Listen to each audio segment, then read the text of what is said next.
इसरो और Elon Musk की company के बीच मेगा डील। भारत की सबसे एडवांस सैटेलाइट को लॉन्च करेगी स्पेस एक्स। भारतीय अंतरिक्ष एजेंसी इसरो ने दिग्गज उद्योगपति एलन मस्क की कंपनी स्पेस एक्स के साथ हाथ मिलाया है। अमेरिका के नवनिर्वाचित राष्ट्रपति डोनाल्ड ट्रंप के खास दोस्त मस्क की कंपनी स्पेस एक्स अगले सप्ताह की शुरुआत में फाल्कन 9 रॉकेट से भारत के सबसे आधुनिक संचार उपग्रह GSAT-20, GSAT-N2 को अंतरिक्ष में ले जाने का काम करेगी। ये है डील के पीछे का कारण।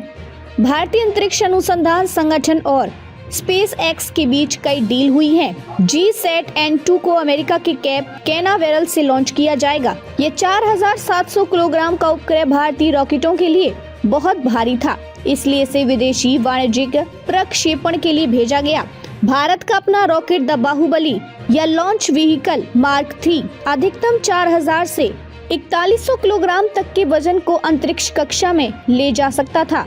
भारत अब तक अपने भारी उपग्रहों को लॉन्च करने के लिए एरियन स्पेस पर निर्भर था, लेकिन वर्तमान में उसके पास कोई भी चाल रॉकेट नहीं है और भारत के पास एकमात्र विश्वसनीय विकल्प स्पेस एक्स के साथ जाना था। चीनी रॉकेट भारत के लिए अनुपयुक्त है और यूक्रेन में संघर्ष के कारण रूस वाणिज्यिक प्रक्षेपणों के लिए अपने रॉकेट पेश करने में सक्षम नहीं है। क्यों खास है GSAT-N2? इसरो ने 4700 किलोग्राम वजन वाले GSAT-N2 का निर्माण किया है तथा इसका मिशन जीवन 14 वर्ष है।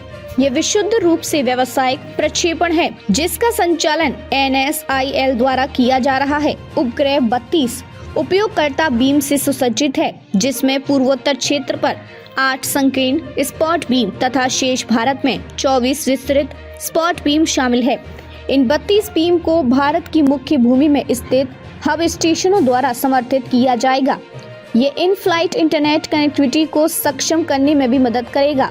551 करोड़ का आएगा खर्च। ऐसा अनुमान है कि भारत के संचार उपग्रह को ले जाने के लिए फाल्कन 9 रॉकेट के इस एकल समर्पित वाणिज्यिक पर्यवेक्षण पर 60 से 70 मिलियन डॉलर 551 करोड़ 34 लाख रुपए लगभग खर्च होंगे। ये सर्वविदित है कि डोनाल्ड ट्रंप और प्रधानमंत्री नरेंद्र मोदी के बीच बहुत अच्छे रिश्ते हैं और दोनों एक दूसरे को दोस्त कहते हैं। उद्यमी एलन मस्क भी दोनों के दोस्त हैं। एलन मस्क ने कई बार कहा है कि वे मोदी के प्रशंसक हैं। अब देखना ये होगा कि क्या मस्क आगे भी भारत के साथ कई और बड़ी डील करते हैं।